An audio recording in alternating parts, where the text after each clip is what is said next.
Lionel Messi, champion du monde, vainqueur de la Ligue des Champions, un joueur unique en son genre. Mais son chemin vers le sommet n'a pas été facile. Voici son histoire, d'un petit garçon timide à peut-être le meilleur joueur qui ait jamais existé. Messi est né le 24 juin 1987 à Rosario. À l'époque, l'Argentine traversait une crise économique majeure et les parents de Messi avaient du mal à mettre du beurre dans les épinards. Ce que beaucoup de gens ne savent pas, c'est que les ancêtres de Messi venaient d'Italie. Il aurait donc pu jouer pour l'équipe nationale italienne. Et une autre partie de ses ancêtres venait de Catalogne, très proche de Barcelone. Grandir en Argentine, c'est grandir avec le football. Et le petit Messi jouait constamment au football avec ses deux grands frères. À l'âge de 4 ans, il a rejoint son premier club de football, le Grandoli FC. Il était déjà plus petit que les autres à l'époque. C'est pourquoi il était si important qu'il développe une bonne technique. Et si son entraîneur ne le laissait pas jouer, sa grand-mère Célia criait « Hey, coach, fais entrer Messi, il va nous faire basculer le match !» Ce qu'il faisait habituellement.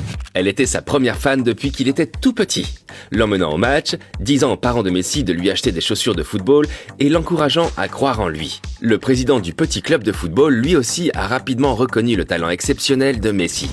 Il s'est exprimé lors d'une interview. À l'époque, Messi faisait déjà tout ce qu'il fait aujourd'hui. La seule différence, c'est que le ballon lui arrivait au genou. En 1994, il franchit une nouvelle étape dans sa carrière. À l'âge de 6 ans, il rejoint l'équipe de jeunes des Newell's Old Boys, le club où Maradona avait séduit les supporters 2 ans plus tôt. Pour son premier match, l'équipe s'est imposée 6-0 et Messi a marqué 4 buts. Pendant les 3 années suivantes, l'équipe a été surnommée La Machine parce qu'elle n'a pas perdu une seule fois. Mais en 1998, le monde s'est effondré pour Messi, âgé de 11 ans. Sa grand-mère, qui l'avait tant soutenu pendant toutes ces années, est décédée. Mais il ne l'a jamais oublié. Et lorsqu'il marque un but aujourd'hui, il pointe souvent les doigts vers le ciel. La même année arriva une nouvelle bouleversante pour sa famille. Comme Messi ne semblait pas grandir beaucoup, ses parents l'emmenèrent chez le médecin pour un contrôle. C'est là qu'on lui a diagnostiqué un déficit en hormones de croissance. La bonne nouvelle, c'est que cela pouvait être traité, mais le coût serait d'environ 900 $ par mois. Au début, l'assurance du père de Messi a couvert les frais, mais après 2 ans, elle a cessé de payer. Et la famille était désespérée. À 13 ans, il mesurait à peine 1,40 m. Et son surnom, la Pulga, la puce. Un nom qu'il porte encore aujourd'hui. La famille espérait que Newell's ou River Plate reprendraient le traitement. Tout le monde voyait que Messi avait un grand talent, mais les clubs ne voulaient pas payer.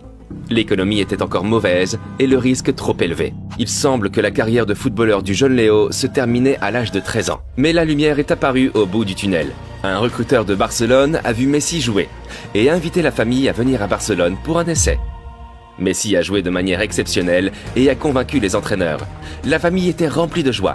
Ils attendaient l'offre officielle de Barcelone. Mais rien n'est venu. Les semaines passent et Jorge, le père de Messi, s'impatiente. Il a rencontré le directeur sportif dans un restaurant et lui a dit que si Barcelone ne voulait pas de Messi, il irait dans d'autres clubs. Le Real Madrid, par exemple. Il n'a pas du tout apprécié. Il a pris une serviette et a écrit que Messi serait signé et que les coûts de son traitement seraient couverts.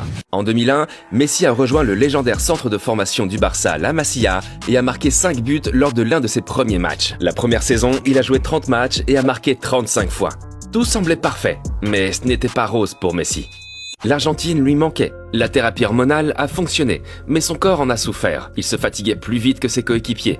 En outre, il était extrêmement timide et avait du mal à se faire de nouveaux amis. Mais il lui restait une chose, le football. Les années suivantes, il a pris plus de confiance en lui et il s'est fait des amis. Il faisait partie d'une équipe de jeunes légendaires, la Baby Dream Team. Il a joué aux côtés de joueurs comme Fabregas et Piqué. Les grands clubs ont remarqué le succès et avaient les yeux rivés sur les joueurs de la Masia. Arsenal a bien essayé et Arsène Wenger voulait faire venir Messi, 16 ans, à Londres. Finalement, seul Fabregas a décidé de suivre l'appel d'Arsenal. Messi est resté en Espagne. Lorsque Messi avait 16 ans, l'entraîneur de l'équipe première, Franck Rijkaard, l'a invité à participer à l'entraînement. Et il n'en croyait pas ses yeux. Léo était inarrêtable. Au cours de la saison 2003-2004, Messi a joué pour 5 équipes différentes à Barcelone. L'équipe B des moins de 19 ans, l'équipe A des moins de 19 ans, la 3e et la 2e équipe. Et le 16 novembre 2003, il a fait ses débuts en équipe première à Barcelone, lors d'un match amical contre Porto. L'entraîneur de Porto à l'époque, José Mourinho. Ils se sont revus à plusieurs reprises au cours des années suivantes. Au cours de la saison 2004-2005, Messi a rejoint l'équipe première. À 17 ans, 3 mois et 22 jours, il a fait ses débuts en championnat contre l'Espagnol Barcelone. Et quelques mois plus tard, son premier but avec une passe décisive de, comment aurait-il pu en être autrement, Ronaldinho. À ses débuts, Messi s'est lié d'amitié avec le Brésilien, qu'il a pris sous son aile et l'a appelé son petit frère. Ronaldinho appréciait beaucoup le jeune Argentin de 17 ans. Et bien qu'il ait été nommé meilleur joueur du monde, il a dit à Kobe Bryant que Messi serait encore meilleur que lui. En Argentine aussi, les gens ont commencé à entendre parler de ce talent exceptionnel. Quelques mois plus tôt, la Fédération espagnole de football avait tenté de convaincre Messi de jouer pour elle. Mais il ne voulait qu'une chose, jouer pour l'Albi Céleste. Le 17 août 2005, le moment était venu, mais ses débuts ont été désastreux. Quelques secondes après avoir été remplacé, il a reçu un carton rouge parce que l'arbitre pensait que Messi avait donné un coup de poing au visage de l'autre joueur. Le jeune Messi était dévasté. Au cours de la saison 2005-2006, Messi a commencé à devenir de plus en plus important pour le Barça grâce à ses performances sur le terrain. Et en huitième de finale de la Ligue des Champions, il a détruit Chelsea lors du premier match. Tout le monde était stupéfait. Puis, le choc. Au match retour, Messi s'est blessé. Barcelone est allé jusqu'en finale. Messi s'est battu pour revenir et quelques jours avant le match, il était de retour à l'entraînement. Mais en fin de compte, le manager a décidé de ne rien risquer. Léo a assisté depuis les tribunes à la victoire de Barcelone sur Arsenal. Il a remporté la Ligue des Champions pour la première fois, mais il était dévasté de ne pas pouvoir se tenir sur le terrain. Néanmoins, ses bonnes performances ont attiré l'attention. Il était donc évident que le sélectionneur argentin l'emmènerait en Allemagne en 2006 pour la Coupe du Monde. L'Argentine a dû affronter le pays hôte, l'Allemagne, en quart de finale. Mais ils ont eu du mal, et tout le monde s'attendait à ce que l'entraîneur Pekerman remplace le jeune Messi. Mais Messi est resté sur le banc, et l'Argentine a perdu le match au tir au but. La saison suivante, il a vraiment pris son envol. Le 10 mars 2007, lors du Classico contre le Real Madrid, il a marqué 2 buts. Mais le score était toujours de 3-2 pour Madrid. Nous étions dans les arrêts de jeu. Messi avec le 3-3. Et cela à seulement 19 ans. Au cours de cette saison, Barcelone n'a pas remporté le moindre trophée. Mais le jeune Messi nous a offert l'un des buts les plus légendaires de tous les temps. Lorsqu'il a traversé la moitié du terrain en 12 secondes, en dribblant 4 joueurs et le gardien de but.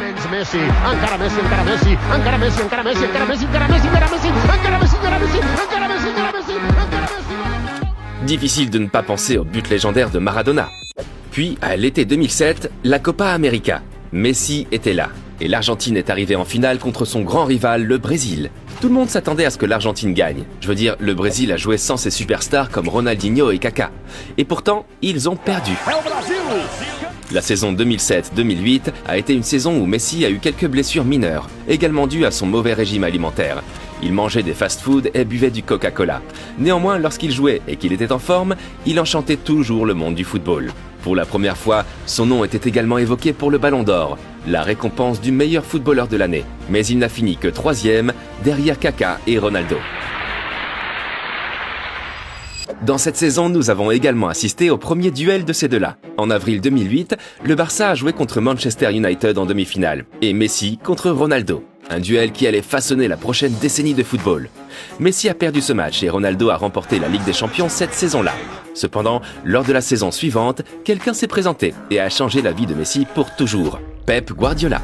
Le nouveau manager licencie des stars comme Ronaldinho et Deco et donne à Messi l'emblématique numéro 10. Mais tout n'a pas été facile au début. Messi voulait jouer avec l'Argentine aux Jeux Olympiques 2008, mais Barcelone ne voulait pas le laisser partir au début. C'était le début de la saison après tout.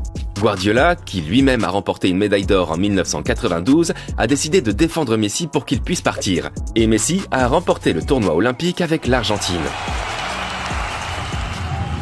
À son retour à Barcelone, Guardiola se consacre entièrement à sa jeune star. Il a modifié le régime alimentaire de Messi pour le rendre plus sain et l'a fait passer de l'extérieur au centre. Messi, le faux neuf, est né. Il a terminé 2e derrière Ronaldo au Ballon d'Or 2008 et a remporté la Copa del Rey et le championnat d'Espagne avec le Barça.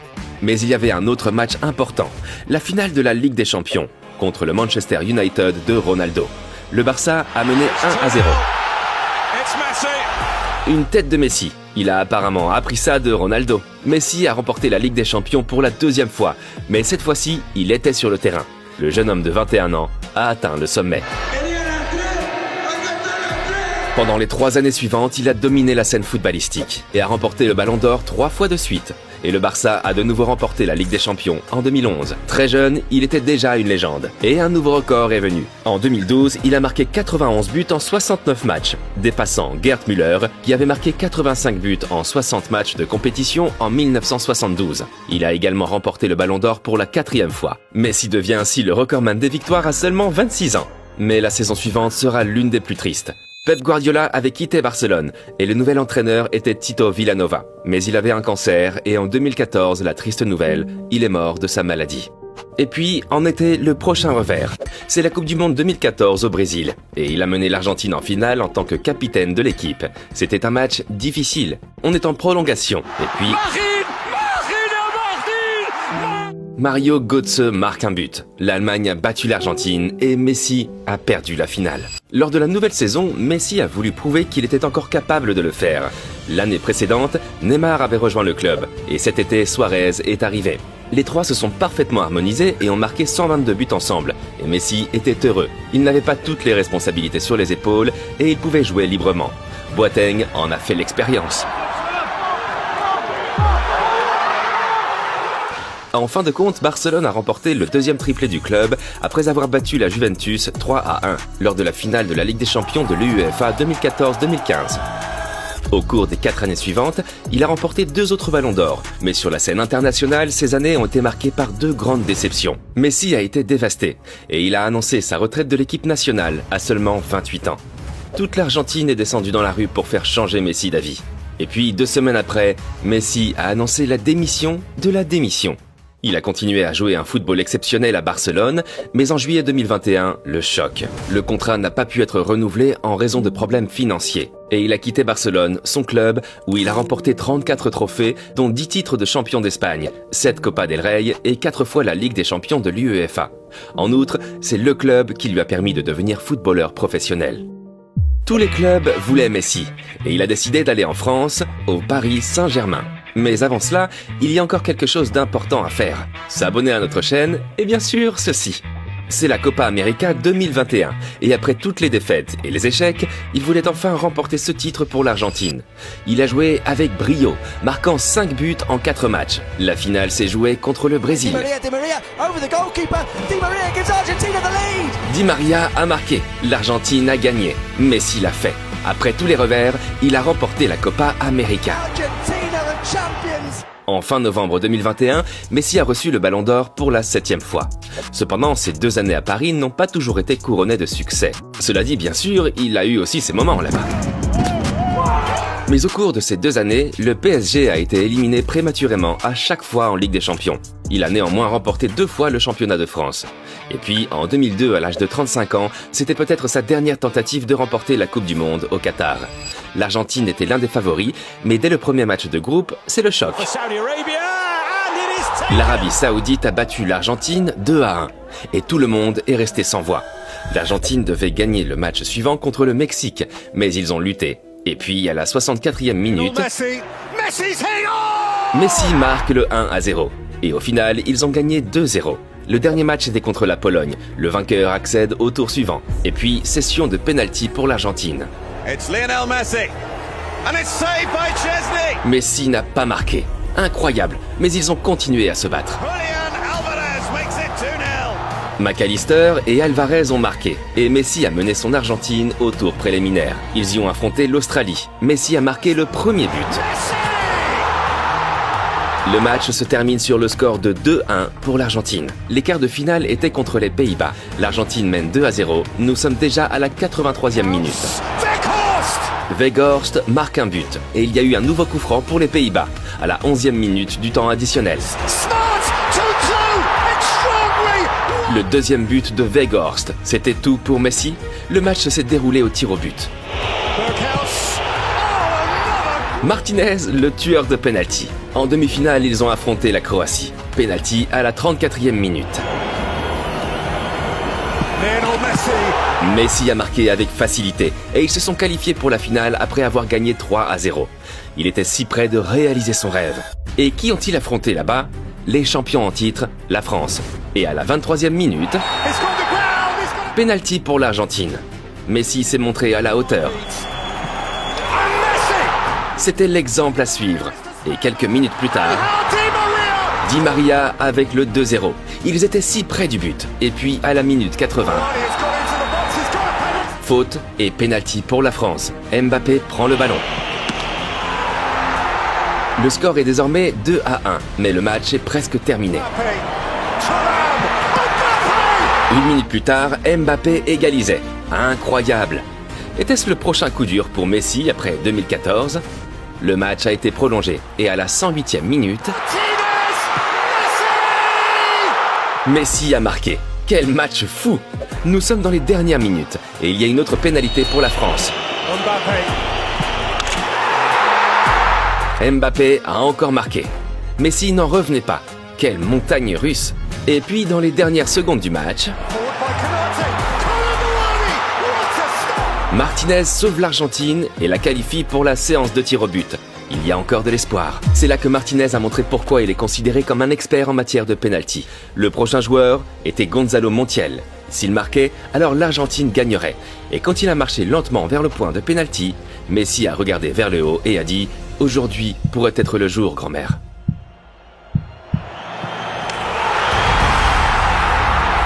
Messi a remporté la Coupe du Monde. À l'été 2023, son séjour au PSG est terminé. Mais Messi veut poursuivre son aventure footballistique et il décide de rejoindre l'Inter Miami, le club de David Beckham en MLS. L'Amérique est désormais dans la fièvre de Messi. Et puis le 4 juillet, il a fait ses débuts contre Cruz Azul à la 55e minute. Nous sommes à la 90e minute et le score est de 1 partout. Mais il reste un dernier coup franc. Messi! Il y a eu quelques joueurs exceptionnels dans le monde du football, mais Messi est l'un des plus grands. Au cours de sa carrière, il a marqué plus de 800 buts. Il a gagné tout ce qu'il y avait à gagner et il nous a montré qu'il ne faut jamais cesser de rêver. Qu'en pensez-vous? Est-il le meilleur joueur de football de tous les temps?